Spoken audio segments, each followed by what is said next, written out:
Hi, I'm Alan, and I'm in the same group with Ricky. Our final project topic is Stochastic Optimal Control Introduction with Application in Shape-Differentiating Problem. So first, what is shape-differentiating problem? Let's take a look at the picture.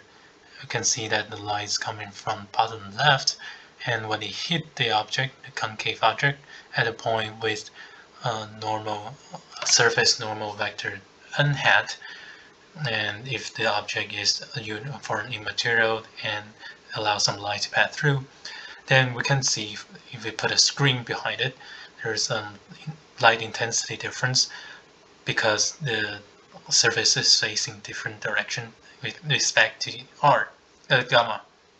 So we may want to ask, can we reconstruct the height function z from the light intensity image I? To answer this question, we need some stochastic optimal control knowledge. And to proceed, we actually would not work with z directly. We would actually work with the projection fx. The theory of stochastic optimal control, we are dealing with SDE just like we did in class, but now the adaptive process B and sigma not only depend on T and XT, but it also depend on control strategy U of T. And control set U is often chosen as R to some arbitrary dimension, but that is not necessary. For the SDE, we can define the cost functional from 0 to capital T, which is the running cost plus the terminal cost. And for the running cost, you take integral from 0 to capital T of some function. What intuitively makes sense is to find the optimal strategy U star that minimizes the cost functional. And the cost functional of the form we saw are most commonly found in applications. Here we just mentioned two conditions on the control strategy, admissible and marker strategy, to make things nicer for us in calculating the optimal strategy. For the control problem, we can define something called cost to go for any admissible marker strategy U. And as you can see, is running cost from T to capital T plus terminal cost. So it can be interpreted as a portion of the total cost of the strategy U incurred in the time interval T to capital T. From now on, let us assume that there exists a admissible marker strategy U asterisk, such that the cost to go of U asterisk is smaller than cost to go of any other strategy for all T and for all X. Assuming its existence, we want to calculate what the optimal strategy U asterisk is. Since minimizing directly over all the strategy is not possible, we introduce dynamic programming principle. Basically, the idea is to split up the optimization problem into smaller parts.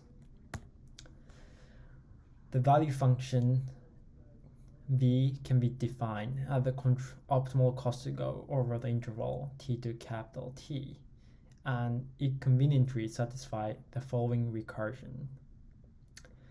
Without going into too much details, this recursion basically allows us to minimize the cost to go pointwise, and let us calculate the optimal strategy easily. Here, now we want to talk about Bellman equation, and suppose that the value function is continuously differentiable in T and twice continuously differentiable in X. We apply the Ito's rule and have the following equation, which seems familiar to us. Assuming the local martingale is actually martingale and taking expectation, and after some rearranging, we have the equation at the top. Applying the theory of dynamic programming principle, we have the second inequality, we have the inequality in the middle, and realizing that this inequality becomes equality when the integrand is 0 and when u is actually u asterisk, we obtain the equation at the end. Here, this equation is called Bellman equation, and this is used to calculate the value function and the optimal strategy u asterisk.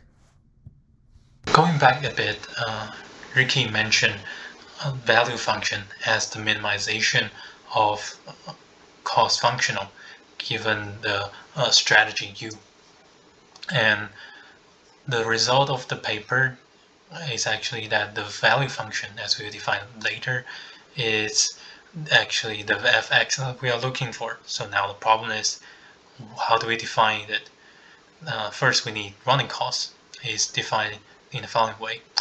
We take Ix, put it in the form somewhat like Hamiltonian, and then the running cost is the Lagrange transform of H.